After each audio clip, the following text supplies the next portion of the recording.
problema, igual después nos acerca y nos dice. Claro, es el deseo de que podamos vivir en quietud, en honestidad, tener un país en donde la gente no está toda hora teniendo miedo porque lo van a robar, ¿sí? Ese es nuestro deseo. Pero algo que me llamó también mucho la atención, yo no sé si ustedes vieron, yo estaba viendo un poco, en la ceremonia que se hizo, de repente pasó un rabino, después pasó un pastor, y al final pasó un obispo. Pasó de los judíos, pasó en este caso, un representante de las iglesias que se dicen ser cristianas, y pasaron de los católicos. Algo raro. Yo no sé si usted vio una posición así. Y empezaron a compartir y después a orar. Sí. Y yo saqué un poco de lo que estuvo orando. Se llama el pastor Eduardo Cañas. Para que usted tenga claro, acá no estamos apoyando ni a la iglesia de este pastor ni lo que enseña, pero quisiera leer un poquito de lo que dice la oración de este pastor, lo que estuvo diciendo. Mire lo que dijo: Dios eterno, creador del universo, Señor de la historia y de las naciones, tú dices que es feliz la nación cuyo Dios eres tú, Señor. Al iniciar un nuevo capítulo de la vida democrática de Colombia, te pedimos que extiendas tu mano a favor del presidente de la República, el doctor Abelardo de la Esprilla, y su esposa, y sus hijos. Revístelos de firmeza, pero con sabiduría, justicia y humildad, para que sepa escucharte y haga todo lo que tú le indiques. Mire cómo está orando este hombre. Y esto pasó por cadena nacional, todos estaban viendo esto. Que sea guardado de atentados terroristas, que el poder que hoy le delegas sea un privilegio para él, no sea un privilegio para él, perdón, sino un llamado a servir a cada colombiano. También me dice al vicepresidente, al doctor José Manuel Restrepo, a su esposa, a sus hijos, que la verdad prevalezca sobre la mentira, la honestidad, sobre la corrupción, y sigue ahí. Y al final dijo: Señor Jesús, te pedimos perdón por nuestros pecados, por las injusticias en Colombia y por tanta violencia. O sea, yo la verdad quedé como que, uy, ¿qué pasó acá? No para mal, sino para bien. Qué genial que estén haciendo esto en una posesión presidencial de nuestro país. ¿Sí? Otra vez le digo, yo no estoy acá haciendo política, estoy diciendo, mire, estuvieron orando por nuestros países y diciendo una y otra vez el nombre de Jesús y pidiendo perdón por nuestros pecados. ¿Eso es algo bueno o es algo malo? Eso es muy bueno. Y yo lo que me pongo a pensar en esto es que este acto, después en las redes sociales, empezaron a decir un montón de cosas a favor y en contra. ¿Cómo es posible que este hombre diga estas cosas, que un pastor pase ahí y esté hablando? Y otros estaban a favor, felices. Porque ¿sabe qué? El evangelio produce eso. ¿Qué es el evangelio? El evangelio es el mensaje de que Dios le ama tanto a usted que envió a su Hijo unigénito a este mundo para que usted, que estaba próximo a irse al infierno, ahora tenga la posibilidad de tener vida eterna creyendo en aquel que se llama Jesucristo. Eso es el evangelio. Y el evangelio produce problemas, porque hay gente que está a favor y otros que están en contra. Y hoy quisiera, si me permiten por ahí algún aparatico para pasar. Hoy quisiera compartirles un mensaje que precisamente va a tener que ver con esto. Se llama El Evangelio tiene poder. Gracias. Y vamos a tener un versículo como lema. El versículo está en Romanos 1:16. Si usted tiene una Biblia, por favor, ábrala. ¿Sí? Que se fije si lo que estamos diciendo acá es lo que dice la Biblia. Y el reto para usted es que se lo aprenda el versículo. Romanos capítulo 1, versículo 16. ¿Listo? Vamos a leerlo todos juntos. A la 1, a las 2 y a las 3. Porque no me avergüenzo del Evangelio, porque es poder para salvación a todo aquel que cree, al judío primeramente y también al griego. ¿Ya se lo sabían? Y hay algunos por ahí. Si no se lo saben, al finalizar de este tiempo, la idea es que lo tengan. ¿Listo? El mensaje del día de hoy lo hemos titulado El Evangelio tiene poder, porque eso es lo que dice este versículo. ¿Sí? Es poder de Dios para salvación. Eso es el Evangelio. Tiene que ver con que hay un mensaje que es tan poderoso que puede cambiarle la vida a una persona. Es poder de Dios para salvación. Estos días justo yo me he puesto a pensar mucho en eso, ¿no? Porque uno sale a la calle y dice, ¿vale la pena todo lo que estamos haciendo acá en la iglesia? Y a veces se cruza la duda. Que uno dice, uy, tantas veces, tantas cosas, tanto correr. Pero ¿sabe? La Biblia dice que el Evangelio tiene poder de Dios para salvación. Hoy le invito a que escuche el Evangelio tiene poder. Vamos a ir al libro de Hechos. Este es el libro que hemos estado estudiando en este tiempo. Libro de Hechos, capítulo 14. Vamos a hacer una lectura completa de lo que vamos a estudiar hoy, de los minutos que tenemos, y luego vamos a estudiar. Dice, 14:1. Aconteció en Iconio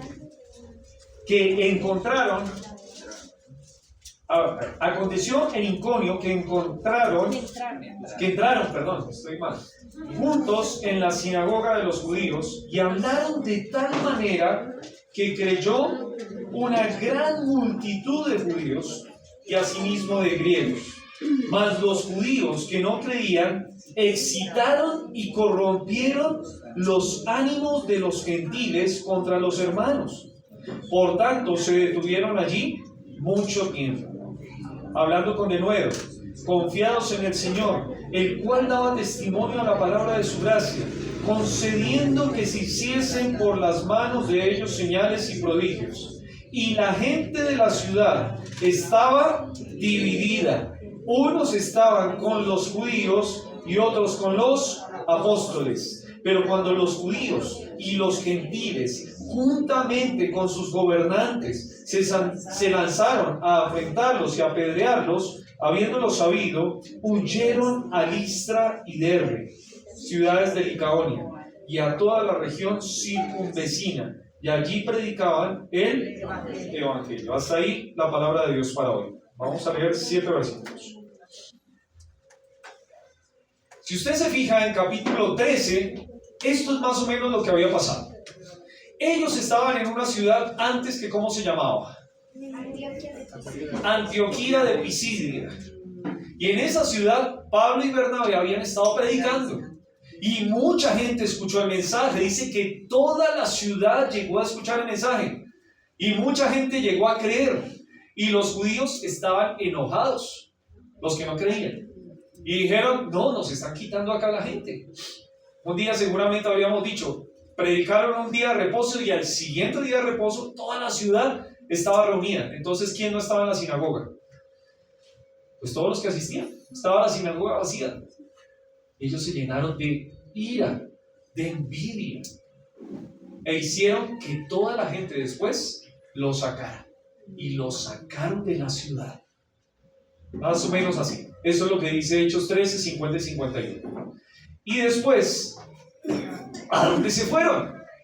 Si usted se fija, ahí está Antioquía de Pisidia. A ver, que yo señalo con mi dedo y ustedes no me ven.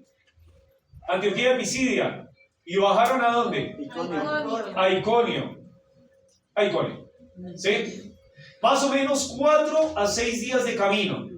O sea, ahí dice bajaron a Iconio, pero no es solo bajar.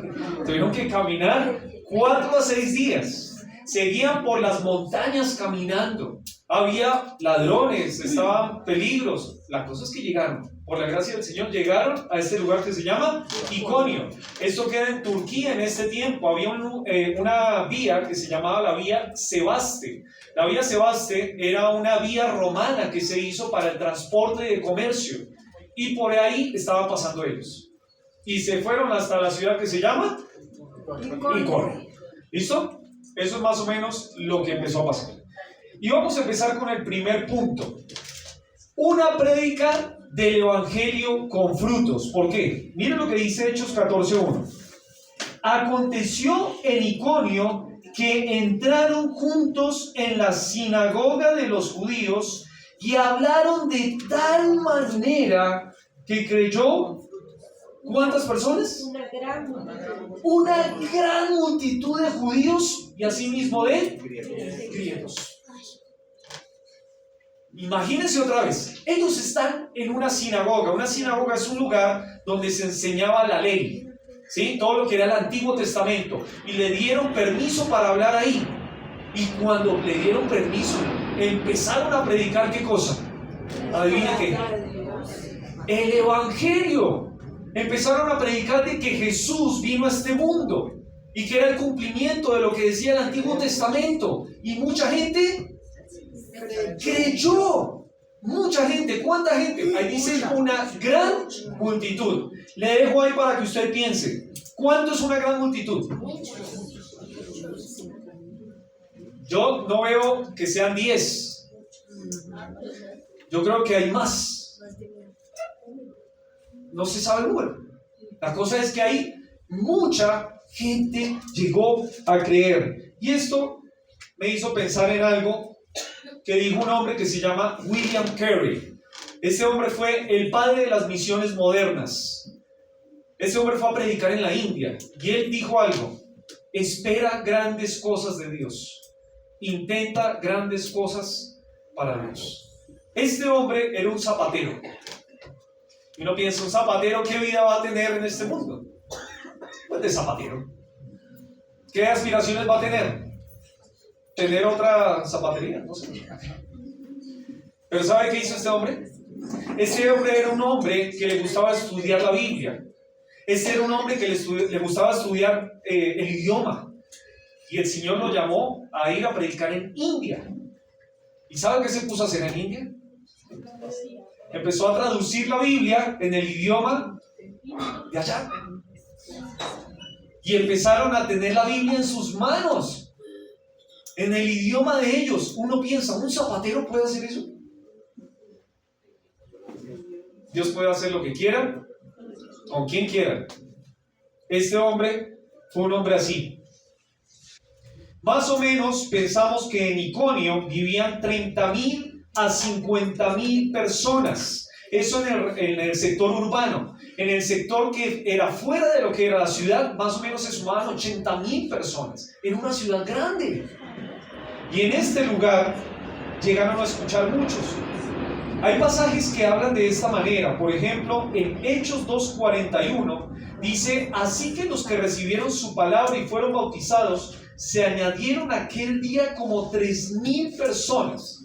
Un día una persona que se llama Pedro empezó a predicar y dice que 3,000 personas llegaron y creyeron. Ese es el sueño de un predicador, yo creo. Que esté predicando y un montón de gente llegue y empieza a decir: Señor, yo creo en ti. Eso le pasó a Pablo y a Bernabé. Un montón de gente empezaron a creer. Pero la pregunta es, ahí dice, hablaron de tal manera. Y yo me puse a pensar, ¿cuál debe ser la manera para que un predicador predique y que todas esas personas lleguen a creer?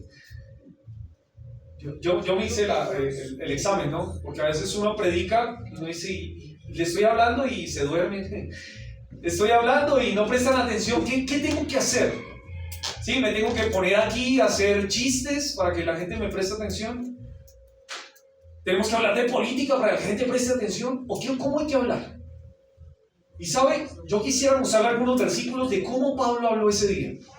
Mire lo que dice en el libro de Primera de Corintios, capítulo 2, versículos 4 y 5. Si deja ahí algo para que recuerde Hechos 14, sería lo mejor. Mire lo que dice en Primera de Corintios 2, versículos 4 y 5. El que lo tenga, por favor, ¿qué dice? Y mi palabra ni mi predicación fue con palabras persuasivas de humana sabiduría, sino con demostración del Espíritu y de poder, para que vuestra fe no esté fundada en la sabiduría de los hombres, sino en el poder de Dios. Gracias, Laura. Acá dice que la palabra que compartía Pablo no era con palabras de sabiduría. ¿Sabiduría de quién? De hombre. O sea, no fue con argumentos inteligentes que empezó ahí a hablar Pablo como si estuviera dando una conferencia en una universidad. Y no es que sea malo el compartir la palabra con argumentos inteligentes. Pero acá llega y dice, mi palabra no fue con palabras de hombre. ¿Fue con palabras de quién? Palabras de Dios. Poder de Dios. Este hombre cuando hablaba no estaba tratando de hacer convencer a la gente de algo. Estaba compartiendo la palabra de Dios. No estamos juzgando a las personas que van a una universidad. Gracias a Dios por las personas. Si usted ha estudiado en una universidad, qué bueno que esté estudiando.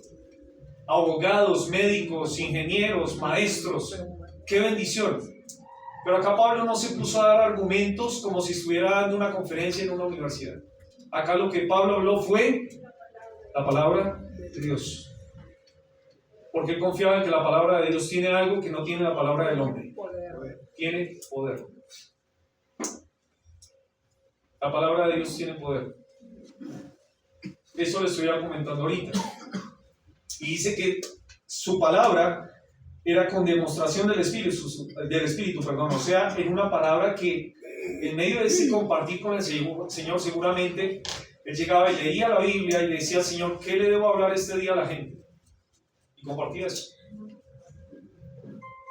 Qué bendición el poder tener personas así. Personas que comparten la Biblia con poder.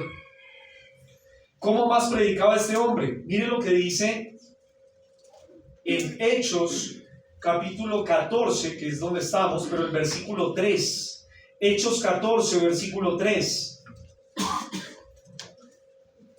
Dice, por tanto se detuvieron allí mucho tiempo hablando con... ¿Cómo hablaba Pablo? ¿Qué es denuedo? Con valentía. ¿Sabe por qué tenía que hablar con valentía? ¿Cuántas personas estaban a favor de Pablo? Muchas. ¿Y cuántas estaban en contra? La ciudad estaba dividida. Y si estaba dividida, entonces, si eran 80,000, 40 y 40. Está bueno que haya 40, pero hay otros 40 que estaban gritándole, cállate, bájate de ahí, mentiroso. Y en ese momento había que tener valentía de pararse. Imagínese usted que todos le estén gritando, cállese. Y él seguía hablando. Pero la pregunta es, ¿por qué tenía valentía? Mire lo que dice el versículo 3. Hablando con denuedo, confiados en quién. ¿En dónde sacaba la valentía Pablo? No era porque Pablo fuera muy, muy valiente. Era porque Dios le daba mucha, mucha valentía. Seguramente por ahí Pablo estaría con miedo en ese momento de hablar, porque por ahí van a decir, me van a sacar con piedras, van a sacar palos. Pero en ese momento diría, Señor, dame valentía, dame valor para poder hablar. Eso es una predicación diferente. No es con el valor de uno, es el valor en Dios. ¿Sí? Entonces era una predicación sin palabras de sabiduría humana, sino eran palabra de Dios. Era una predicación con valentía, basada en Dios también. Miren lo que dice ahora en Primera de Tesalonicenses, capítulo 1, versículo 5. Primera de Tesalonicenses, capítulo 1, versículo 5. El que lo tenga, por favor, y lo quiera leer, ¿qué dice?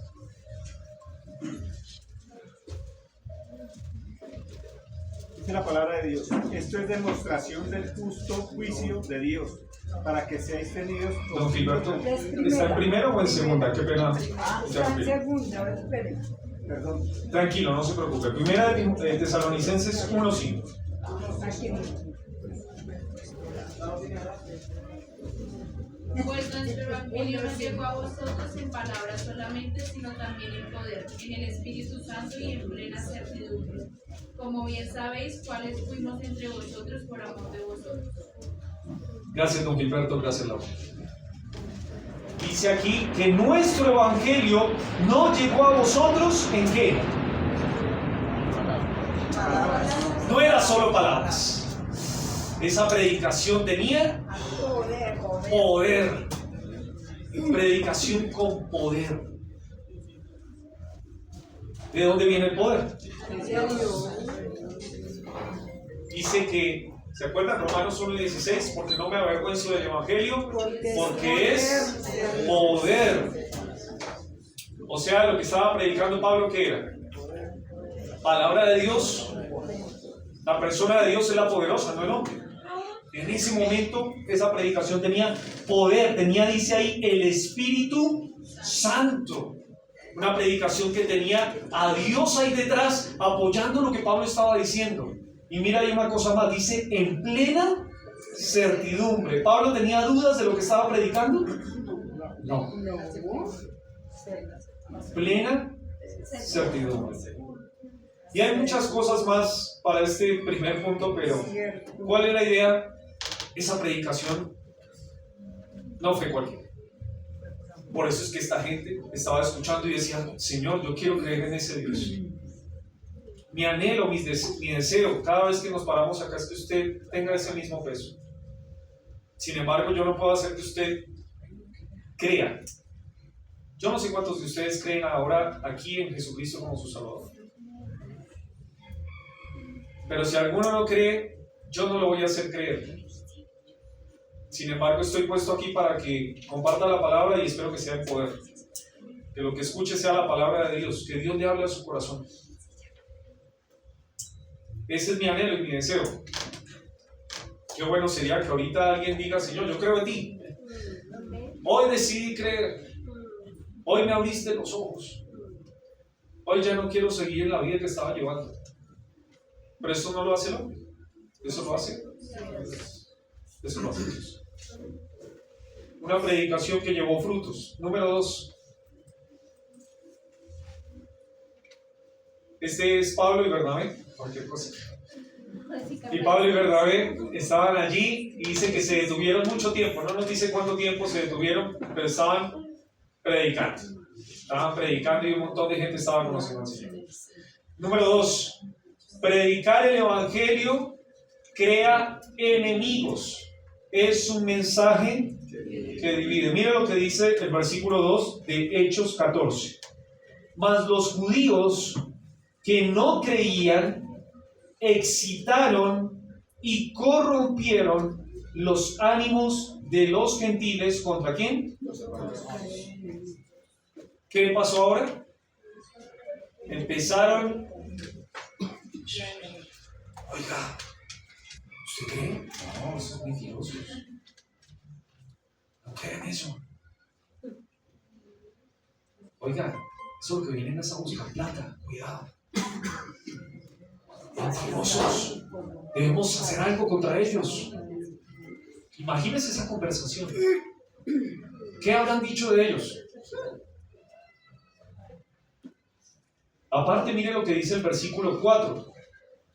Y la gente de la ciudad estaba dividida. Unos estaban con los judíos y otros con los apóstoles.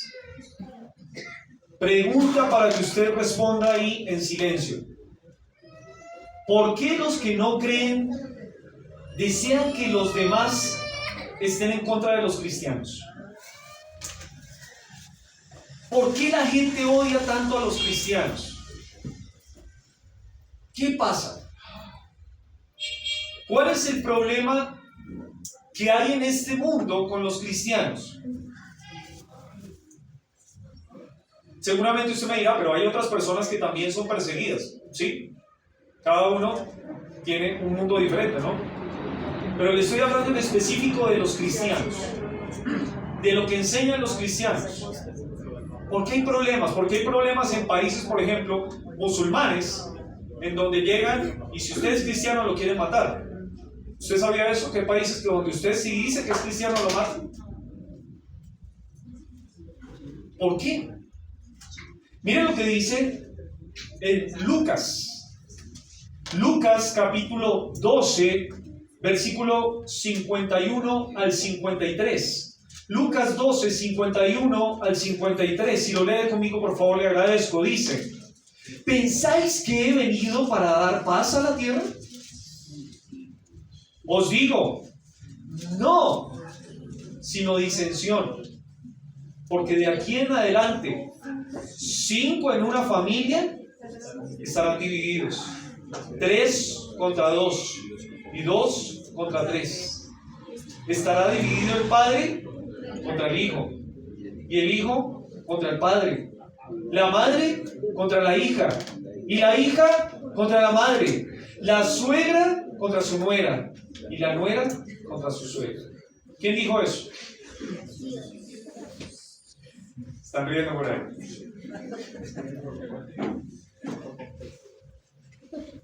El Señor lo dijo. El Señor dijo que si usted lo tenía a Él en su vida, iba a haber división. ¿En dónde? En las familias. En las familias. ¿Y será que esto se traslada a la comunidad? Sí. Sí, claro. Porque si usted cree en su familia, pero la familia de al lado no cree, empieza a haber oposición. Esto seguía pasando en el ministerio de Pablo, era la realidad de su día a día. Por ejemplo, miren Hechos 28. En Hechos 28, 23 dice: y habiéndole señalado un día, vinieron a él muchos a la posada, a los cuales les declaraba y les testificaba el reino de Dios, desde la mañana hasta la tarde. Imagínense esas predicaciones. Uno se queja a veces por una horita. Él predicaba toda la tarde, mañana hasta la tarde, persuadiéndoles acerca de Jesús. ¿Qué les estaba predicando? El Evangelio, tanto por la ley de Moisés como por los profetas. Y algunos asentían lo que decían, pero otros no creían. Y como no estuviesen de acuerdo entre sí, al retirarse les dijo Pablo esta palabra: bien habló el Espíritu Santo por medio del profeta Isaías a nuestros padres diciendo, y ahí sigue lo que dijo. Pablo predicaba y su realidad de ministerio era: unos decían que sí y otros. Es la realidad. Mire lo que dice en 1 Corintios 1:18. 1 Corintios 1:18 dice: porque la palabra de la cruz es locura a los que se pierden, pero a los que se salvan, esto es a nosotros, es poder de Dios. La Biblia declara que aquellos que no creen, a usted y a mí nos consideran locos. Eso es lo que dice la Biblia. Pero a los que se salvan, dice, esto es poder de Dios. Y mira lo que dice 2 Corintios capítulo 2. 2 Corintios capítulo 2, versículos 15 y 16. Dice: porque para Dios somos olor de Cristo en los que se salvan, olor grato, y en los que se pierden, a esto ciertamente olor de muerte, para muerte, y a aquellos olor de vida para vida. Y para estas cosas, ¿quién es suficiente? Para la gente que no cree, nos huele a nosotros, y no es por el perfume. Dice que es olor de muerte. ¿Por qué? Porque para ellos les está acusando una y otra vez: tú eres un pecador. Mira, este que vive bien, este que ya dejó las cosas malas, y te acusa a ti y a mí. ¿Sabe por qué la gente muchas veces se molesta con los cristianos? Porque la vida que ellos llevan, dice, a los suyos vino, los suyos no le recibieron. La luz molesta a aquel que anda en tinieblas. Entonces, si yo le digo a una persona que lo que está haciendo está mal, porque Dios lo dice, ¿qué pasa con esa persona? No les gusta. Si decimos que la familia es papá, mamá e hijos, pero la persona dice, no, eso no es así. Si decimos que solo existe 2 sexos en el mundo, hombre y mujer, ¿qué empieza a pasar? Y entonces, por eso es que empieza a haber problemas con los cristianos. Yo tengo acá algunas cosas más para decir. El evangelio frente al mundo le quita al hombre la autosuficiencia porque tiene que depender de alguien para salvarse, de Dios. El evangelio confronta la moral y el estilo de vida, lo que estábamos diciendo ahorita. Esto está en Juan 3, 19 y 20. El evangelio es exclusivo. ¿Sabe? El evangelio no dice usted entra por aquí y usted entra por acá. No, la Biblia dice solo hay un camino. ¿Se llama? Jesús. Y entonces a la gente no le gusta. ¿Por qué? Porque yo quiero entrar por acá. ¿Y por qué me va a decir que yo tengo que entrar por acá? Es un mensaje que fastidia porque es exclusivo. Es un mensaje que desafía las estructuras de poder y de autoridad. ¿Sabe qué? En el mundo a muchos gobernantes no les conviene el evangelio. Eso pasó en el tiempo antiguo con César, ¿se acuerdan? Frente a César todos tenían que decir: César es el Señor. Y los judíos decían, o los cristianos decían, no. Y entonces, problemas. Pero ahora en la economía, en lo que es las leyes, los cristianos molestan con lo que creen. Y uno más. Malas experiencias por algunos cristianos que han tomado malas decisiones. El evangelio molesta porque seguramente si usted ha visto a un cristiano hacer cosas malas, usted dice: yo no creo en eso. ¿Sí? Y así hay más. Pero el segundo punto, el segundo punto muestra que el evangelio es algo que crea enemigos. Si usted tiene enemigos por ser cristiano, el Señor ya lo había dicho hace muchos años. ¿Y eso es malo? Ahorita yo le decía a un niño, estábamos en una clase, si usted tiene apagada la luz y hay una serpiente que se le está acercando, imagínese, pero está sin verla porque está en oscuras. Qué bueno sería que alguien le prenda la luz, ¿no? Y de repente usted salta: uy, me van a picar. Lo malo sería que nadie le prenda la luz. Y de la misma manera, si usted está viviendo una vida que le está llevando a la muerte, qué bueno que alguien le prenda la luz. Así le fastidia, le molesta. Ay, no, ¿por qué me despertó si estaba tan rico acá durmiendo? Gracias a Dios por aquel que me dice: oiga, ¿sabe que usted, teniendo esa vida, se está yendo al infierno? Usted sin Cristo no va a lograr nada bueno, por más que tenga títulos. Qué bueno que alguien me prenda la luz. Entonces tenemos dos. Y se me acabó el tiempo y solo voy a enunciar un poquito el siguiente. Había dos más, pero vamos a respetar el tiempo. Testimonio de la veracidad del evangelio. Mire lo que dice Hechos 14 otra vez. Por tanto, se detuvieron allí mucho tiempo, hablando con denuedo, confiados en el Señor, el cual daba testimonio a la palabra de su gracia, concediendo que se hiciesen por las manos de ellos señales y prodigios. ¿Sabe qué? El mensaje del evangelio, usted dirá: oiga, ¿será que sí es verdad eso de que Jesús vino a este mundo? ¿Será que sí es verdad de que si yo creo en Jesús me va a limpiar el corazón? ¿Será que sí es verdad de que si yo me muero ahora me voy al cielo? Mucha gente dirá: pero si usted nunca se murió, ¿cómo me va a decir eso? ¿No le ha pasado a usted alguna vez que estuvo predicando a alguien? Pues uno le pregunta, ¿no? Si usted se muere, ¿para dónde va? Y el otro le dice: pero usted no se ha muerto, entonces ¿por qué me va a decir si usted tampoco sabe? No sé, es un argumento lógico. Y entonces, ¿sabe qué hacía el Señor? En ese tiempo y en el día de hoy también, Él testificaba con algo. Y se testificaba con señales y prodigios. ¿Sabe qué pasaba? Estos hombres predicaban y de repente, estos mismos hombres, en medio de su predicación, alguien se sanaba. Alguien paralítico, ¡pum!, se le levantaron ahora los pies. Alguien que estaba ciego ahora veía. ¿Cómo es eso? ¿Qué clase de mensaje es este que tiene poder? Y hemos dicho en las clases que hemos visto ya, de que los milagros que están puestos en la Biblia fueron puestos para que la gente crea en Jesús. No es para que haya un predicador que gane plata. ¿Sabe que eso está muy mal visto en este tiempo? Que hay gente que llega y hace milagros, noche de milagros, y sacan el tarrito de la ofrenda. A ver, ¿quieres un milagro? Ponga la ofrenda. Eso no es bíblico. El Señor no hacía eso. Cuando el Señor hacía milagros, no pedía plata por hacer el milagro.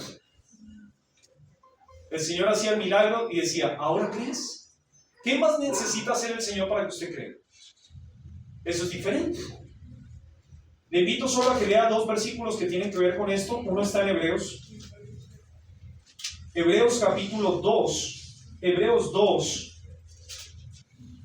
Versículo 3 dice, ¿cómo escaparemos nosotros si descuidamos una salvación tan grande, la cual habiendo sido anunciada primeramente por el Señor, nos fue confirmada por los que oyeron?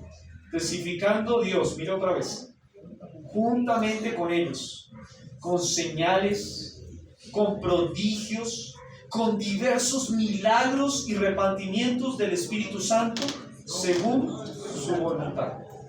¿Cómo testificaba el Señor de que ese era el verdadero mensaje? Con señales y prodigios. Pasaban milagros. ¿Será que Dios sigue haciendo milagros? Amén. Ya no es precisamente como lo hacía antes, pero Dios sigue haciendo milagros. Sí, Él hace milagros. Y si Dios ha hecho un milagro en su vida, recuerde que es para que usted crea. En Juan capítulo 20, de la misma manera, como le decía ahorita, este es el otro versículo que teníamos impuesto. Juan capítulo 20, versículo 30 y 31, habla acerca de que los milagros, las señales que fueron hechas para que la gente crea en Jesús. Una vez el Señor sanó a un hombre y le dijo, ¿qué es más fácil decir? ¿Los pecados te son perdonados? O decir, levántate y anda. Pues para que sepáis que el Hijo del Hombre tiene potestad en el cielo y en la tierra para perdonar pecados, dijo entonces al paralítico, levántate, toma tu cama y vete a tu casa. Entonces él se levantó. Yo no veo cuando el Señor limpia los pecados, pero si de repente un paralítico ahora está caminando, pues si él puede levantar un paralítico, puede limpiar el corazón. Sin embargo, hay un milagro que no hemos dicho ahorita. El milagro más grande en el que usted puede decir, oiga, ¿sabe que ese mensaje sí es verdadero? Es si a alguien le cambian la vida. En Hechos 9 se hablaba de un hombre que era asesino, perseguidor y un montón de cosas más. Se llamaba Saulo. Ese Saulo que está ahí. Ese hombre, usted dice, oiga, si usted se encuentra un asesino, un violador, un ladrón, a ver, sé que va a cambiar. Pero si Dios le cambia la vida a través del mensaje del Evangelio, yo diría, ese mensaje es mentira o es verdad. Es verdad. Yo pues verdad. Y le quiero hacer pensar a usted si usted le ha pasado eso en la vida. ¿Usted ha visto a alguien que Dios le cambia la vida? No vimos a Pablo, pero ¿alguno de aquí ha visto cómo Dios cambia la vida a las personas? Y si usted ha visto esto, ¿será que es el mensaje correcto este? Amén. Si Dios cambia la vida de una persona cuando confía en Jesucristo como su único y suficiente Salvador, crea en ese mensaje. Y muchos de los que estamos aquí podemos decir, amén. ¿Dios me cambió? Sí, yo conozco a varios de ustedes, los que el Señor ha hecho en sus vidas, y sé que el mensaje del Evangelio tiene poder. Terminamos.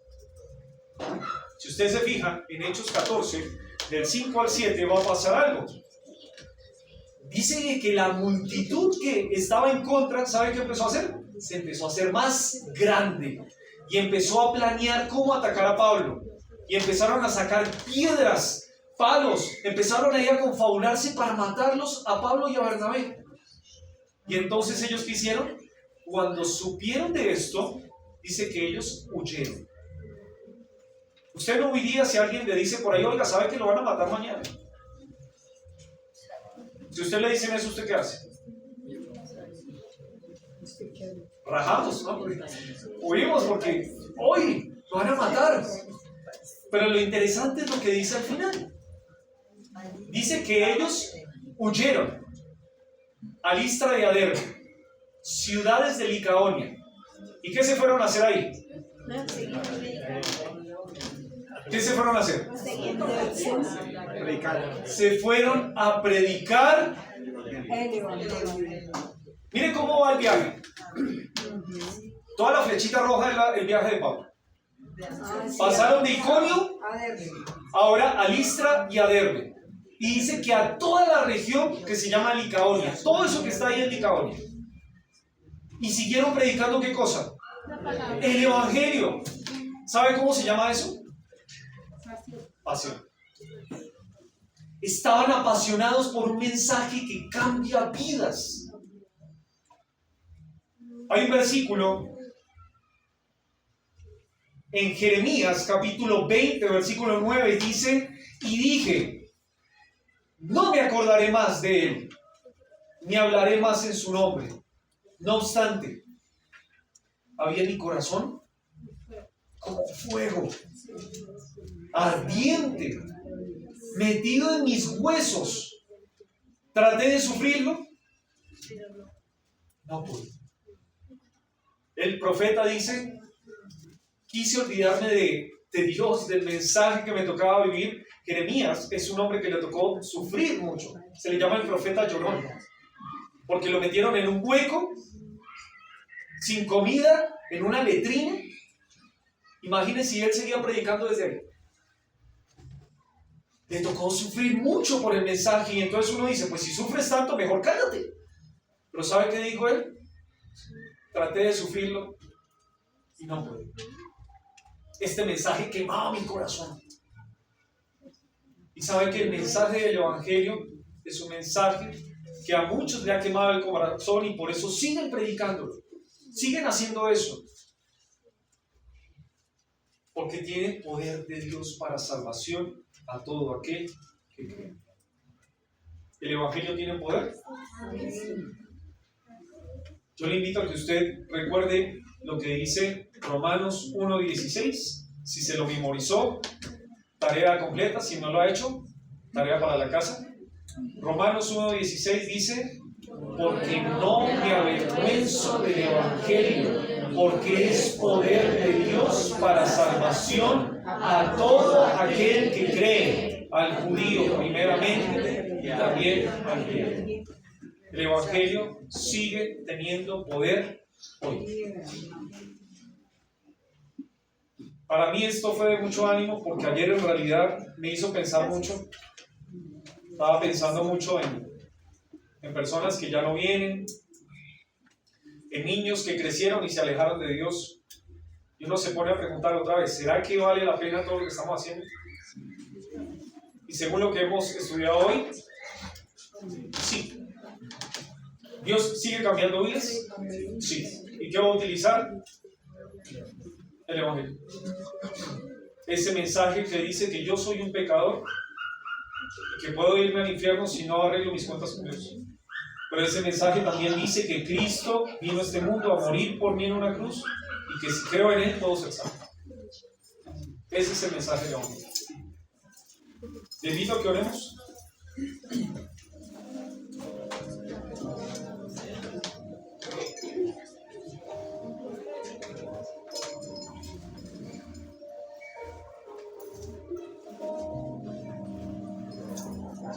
Padre Celestial, gracias damos, Señor, por este tiempo.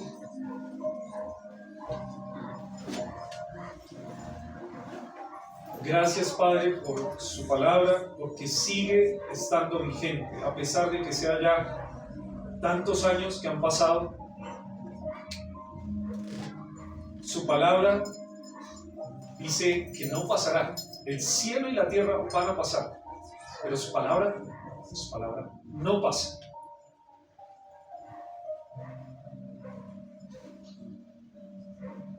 Mi anhelo, mi deseo es que los que están aquí escuchando no se vayan de aquí tal cual como entraron. Pero entiendo de que yo no los puedo cambiar. Su palabra dice que el Espíritu convence al hombre de pecado, de justicia y de juicio. Y yo pido por favor, Señor, que usted sea haciendo ese milagro que solo usted puede hacer, de tocar el corazón, de meterse hasta lo más profundo. Que usted abra los ojos de aquellos que están escuchando y que les ayude a entender que la muerte está cerca. Y más aún, que el infierno está cerca si no arreglan sus cuentas con usted hoy. Dice la Escritura que la paga del pecado es muerte. Pero también dice, yo soy la resurrección y la vida. El que cree en mí, aunque esté muerto, vivirá. Pido por favor que usted meta esos versículos en el corazón de los que están aquí. Y que les ayude a darse cuenta de que Jesucristo es verdad. No lo vemos ahorita colgado en el Calvario, pero no por eso significa de que no existió y que no resucitó y que no está vivo. Todo lo contrario. Qué precioso escuchar cómo usted testificaba con milagros, con señales, con prodigios. Pero gracias porque aunque por ahí no seguimos viendo de la misma manera todas estas cosas, vemos a personas transformadas. Vemos a personas que se les da vuelta la vida y uno dice, ¿qué pasó? Gracias, Señor, por seguir testificando allí. Sabemos que vamos a tener problemas por este mensaje. Pero ayúdenos, Señor, a seguir confiando en usted a pesar de tantos problemas, a pesar de que la familia se nos venga encima, a pesar de que las leyes se nos vengan encima, que podamos recordar lo que usted dijo. Esto iba a pasar.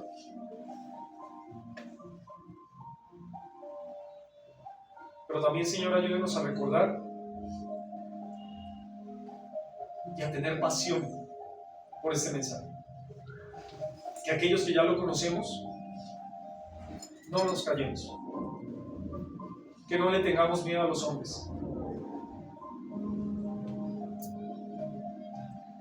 Gracias por el mensaje del Evangelio, porque es poder de Dios para salvación a todo aquel que cree. Yo le invito ahí donde usted está, que si usted quiere hoy arreglar sus cuentas con Dios, no deje pasar un día más.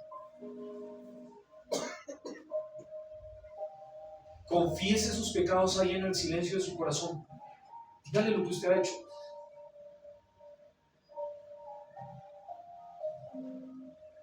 Arrepiéntase de sus pecados.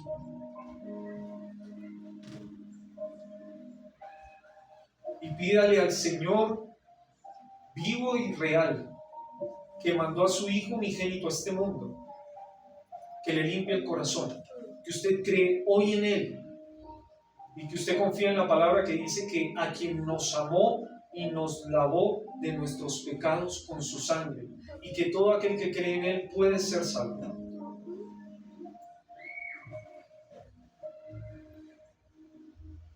Por favor, hágalo. Usted no sabe si el día de mañana va a tener la oportunidad.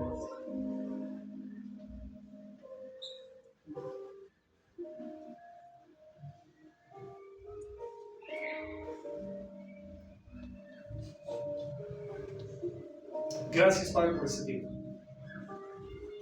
Gracias por hablarme primero a mí. Y gracias también, Señor, por... Usted seguramente va a seguir haciendo su obra en el corazón de los que escucharon esta mensaje. En el nombre del Señor Jesús, oramos. Amén. Vamos a concluir